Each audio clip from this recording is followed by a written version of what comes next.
அல்லாஹு தாலா ஒரு மனுஷனை நேசிக்கிறான்றதை நாங்க எப்படி ஐடென்டிஃபை பண்ணி கொள்றோம்?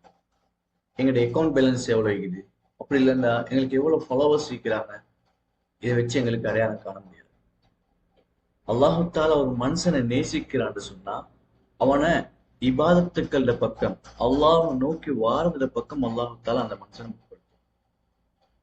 அதான் சொல்லப்படுது, அவருக்கு தொழுகணும்னு சொல்லி அவருக்கு உள்ளத்துல உணர்ந்துன்னு சொன்னா அவர் அல்லாஹு தாலா நேசிக்கிறார் சொல்லி அர்த்தம். ஒரு மனுஷன் பாவத்தை செஞ்சிட்டாரு, அந்த பாவத்தை செஞ்ச போற அவர் உள்ளத்துல ஒரு பாவமான ஒரு உணர்வு வைக்குது, அந்த பாவத்தை செஞ்சிட்டேனேன்னு சொல்லி அவர் கவலைப்படுறாருன்னு சொன்னா அல்லாஹு தாலா அந்த மனுஷனை நேசிக்கிறான்னு சொல்லி.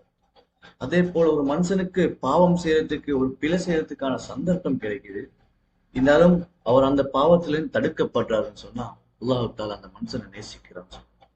எங்களோட லைஃப்ல ஒவ்வொரு நாளும் கொஞ்சம் கொஞ்சம் சரி எங்களோட லைஃப்ல அல்லாஹ் பக்கம் செல்றதுக்கான அப்டேட் வந்து கொண்டே இருக்குதுன்னு சொன்னா அல்லாஹு தாலா அந்த மனுஷனை நேசிக்கிறான்னு சொல்றாரு.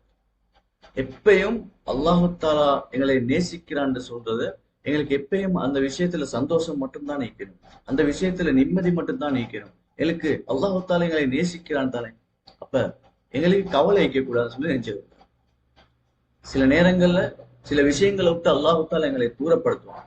சில நேரங்கள்ல நாங்க செய்ய போற விஷயங்களை வச்சு அல்லாஹு தாலா எங்களுக்கு அதை தடுத்துருவான் எங்கள்கிட்ட. அதுவும் அல்லாஹு தாலா நேசிக்கிறான்னு சொல்லிட்டு. எனவே அல்லாஹு தாலான நேசத்தை எப்படி நாங்க அடையாளம் கண்டு கொள்றோம் சொன்னா, அல்லாஹோட பக்கம், இபாதத்துக்கள பக்கம் அல்லாஹு தாலா எங்களை முற்படுத்துறானா என்னன்னு